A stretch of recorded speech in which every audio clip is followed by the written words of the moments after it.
Serial Anupama में आज के आने वाले एपिसोड में आप देखेंगे कि राखी दवे कहती हैं कि तुम लोगों को अपने पापा की फेवरेट फिल्म पता है, कभी हाँ तो कभी ना। यहाँ पर वनराज कहते हैं मैं तुमसे शादी नहीं कर सकता, तो काव्या कहती है कि क्यों नहीं कर सकते भी, क्या रीज़न है बताओ, क्यों मेरे साथ बार बार ऐसा करते हो। वनराज कहते हैं मैं अभी रेडी नहीं हूँ, तो काव्या कहती है कि क्यों भी तुम रेडी क्यों नहीं हो, किस वजह से नहीं हो। तभी जो राखी दवे हैं बात से कहती हैं कि ये मिस्टर शाह बच्चन से ही ऐसे थे क्या।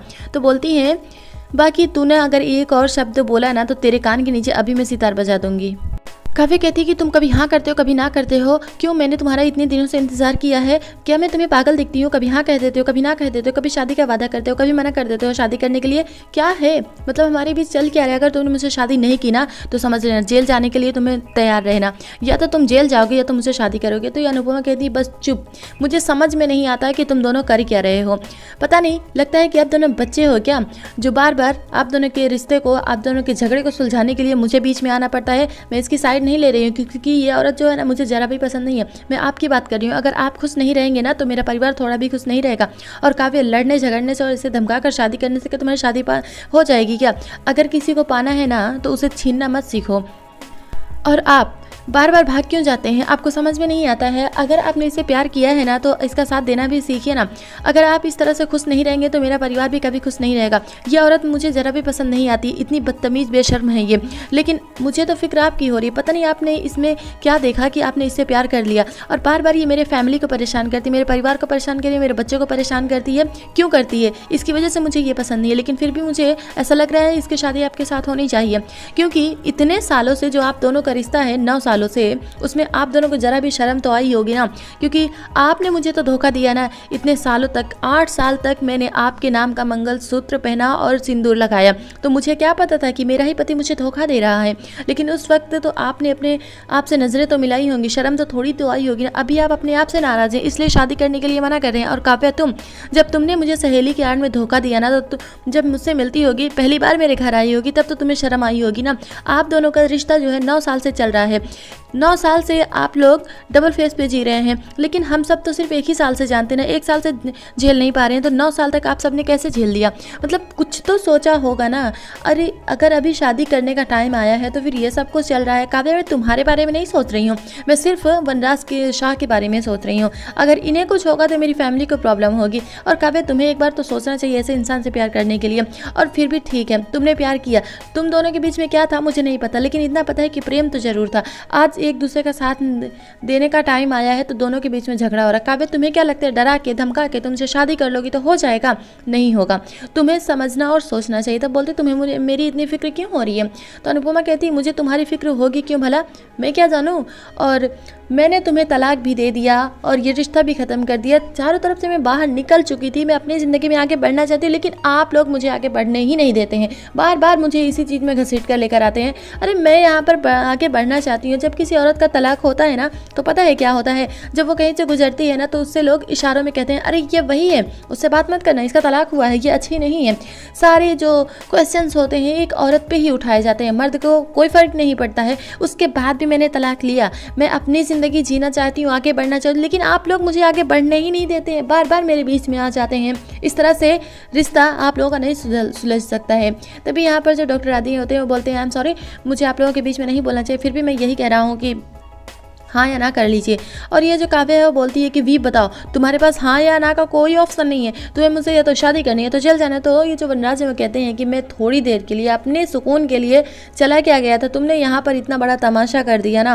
तुम्हें क्या लगता है तुम्हारी इस धमकाने की वजह से मैं शादी करूँगा, मैं तुमसे किसी भी कीमत पर शादी नहीं करूँगा। तुम्हें जो करना है कर लो, तुम्हें फांसी पर चढ़ाना है चढ़ा दो, तुम्हें जेल भेजना है मुझे ना तो तुम भेजो, वो भी करो, लेकिन मैं तुमसे शादी नहीं करूँगा। तो ये जो काव्या है वो रोने लगती हैं।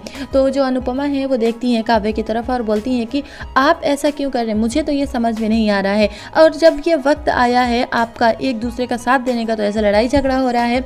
और ये जो राखी देव बोलती है oh no I am so sorry Kavya, तुम तो मेरी समधन होने वाली समधन होने से भी रह गई ना। तो पंडित जी आप जाइए, आपकी दक्षिणा मिल जाएगी, आप जाइए यहाँ से, ये शादी वादी नहीं होगी, चले जाइए आप यहाँ से।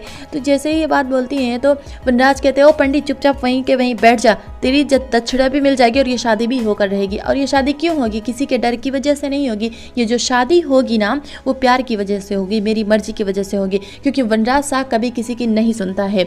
इसलिए वनराज शाह ये शादी करेगा। इससे पहले जो अनुपमा है उन्होंने ये कहा था कि अगर आप प्यार करना जानते हैं तो सबके सामने इसका हाथ थामना भी तो जानिए ना। और उसके बाद वनराज उनका हाथ पकड़ते हैं और लेकर चले जाते हैं मंडप में। और यहाँ पर जो अनुपमा होती है बहुत सैड हो जाती हैं, धीरे धीरे करके उनके फैमिली में से सभी चले जाते हैं। और वनराज काव्य की तरफ बहुत गुस्से में देखते हैं। काव्य तो बहुत एक्साइटेड होती हैं, लेकिन उस शादी में सिर्फ राखी दवे ही शामिल होती हैं। और ये जो पंडित जी हैं शादी की रस्में करते हैं, जयमाला होती है और फेरे भी लगते हैं, थोड़ी देर के बाद मांग में सिंदूर भी भरते हैं, जैसे भी रस्में होती हैं वो हो जाती हैं और फाइनली इनकी शादी हो भी जाती है। जब मंगलसूत्र पहना रहे होते तो वनराज की जो नज़रें हैं नीचे झुक जाती हैं और ये जो काव्या है वो बहुत ज़्यादा ही खुश होती हैं, बहुत ज़्यादा खुश होती हैं। उनकी मांग में सिंदूर भी भर देते हैं, यानी कि लगा देते हैं। और थोड़ी देर के बाद जो पंडित जी हैं वो कहते हैं कि आप दोनों की शादी संपन्न हुई, अब आज से आप दोनों पति पत्नी हैं। इतना सुनते ही काव्या बहुत ज़्यादा ही खुश हो जाती है और वनराज से कहती है, देखा वी हमारी शादी हो गई। वी तुमने देखा हमारी शादी हो गई है और अब हम दोनों ना पति पत्नी हैं। तो ये जो राखी दवे वो बोलती है कि सच में पूरी ज़िंदगी कोई इतनी ज़्यादा ड्रामा नहीं करेगा जितना आप दोनों एक दिन में कर लिए। वैसे आपका ये स्कूल वाला टाइम चलता रहे, यानी कि स्कूल प्रोग्राम चलता रहे। वैसे बाय द वे कॉन्ग्रेचुलेसन्स। उसके बाद ये जो काव्या है वो कहती है कि वी मैंने यही पास के मंदिर में कुछ किया है, तो प्लीज़ हमारे यहाँ ये रस्म होती है तो चलो हमारे साथ मंदिर। और यहाँ पर जैसे जाते हैं तो ये जो अनुपमा है उनको पीछे से एक ट्रॉफी मिल जाती है। तो अनुपमा समझ जाती है कि बापू जी आ गए हैं और जैसे ही देखते हैं तो उनके पास पहुँच जाते हैं। अभी ये जो काव्या है बापू जी को देख कर गुस्सा हो जाती हैं, आगे बढ़ने वाली होती हैं। उससे पहले वनराज और अनुपमा दोनों बढ़ जाते हैं। तो ये जो राखी देवी बोलती है, अरे वाह पुरानी बहू का पहले ही गृह प्रवेश हो गया, वो बाहर ही खड़ी रह गई नई बहू। और यहाँ पे बोलते हैं वनराज की बापूजी, अच्छा हुआ कि आप आ गए, इतना टाइम लगा। तब बोलते हैं कि हाँ मैं तो आ गया, लेकिन अब तो अकेला नहीं रहा, और अगर तूने साथ किसी का दे ही दिया है, किसी को साथी बना ही लिया, तो उसे अकेले से नहीं छोड़ते हैं। तो वनराज पीछे रह जाता है, वापस से फिर से चले जाते हैं काव्य के पास। और ये जो बापूजी हैं वो बोलते हैं, किसी को तूने अपना साथी बनाया ना तो उसके साथ चलना तुझे सीख लेना चाहिए।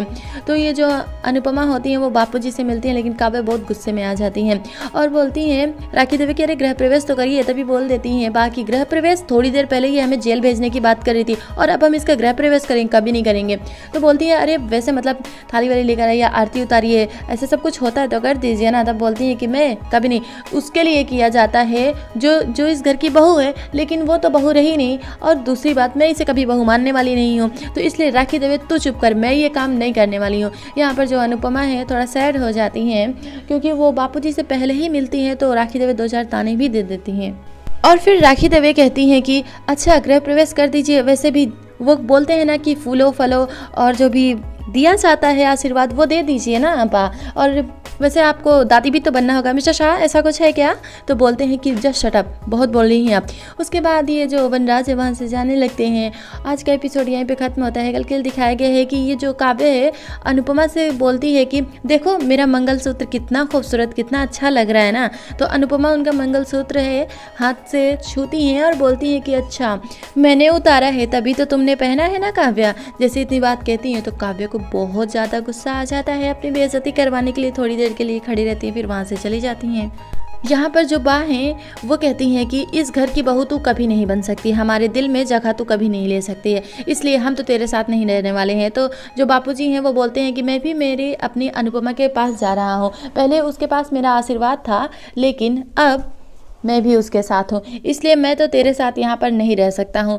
तो ये जो बापूजी हैं वहाँ से निकल जाते हैं। तो बोलती हैं बाकी जहाँ पर ये वहीं पर मैं भी हूँ, तो वो भी वहाँ से चले जाते हैं। सब देखते ही रह जाते हैं और सारे के सारे एक एक करके वहाँ से निकल जाते हैं।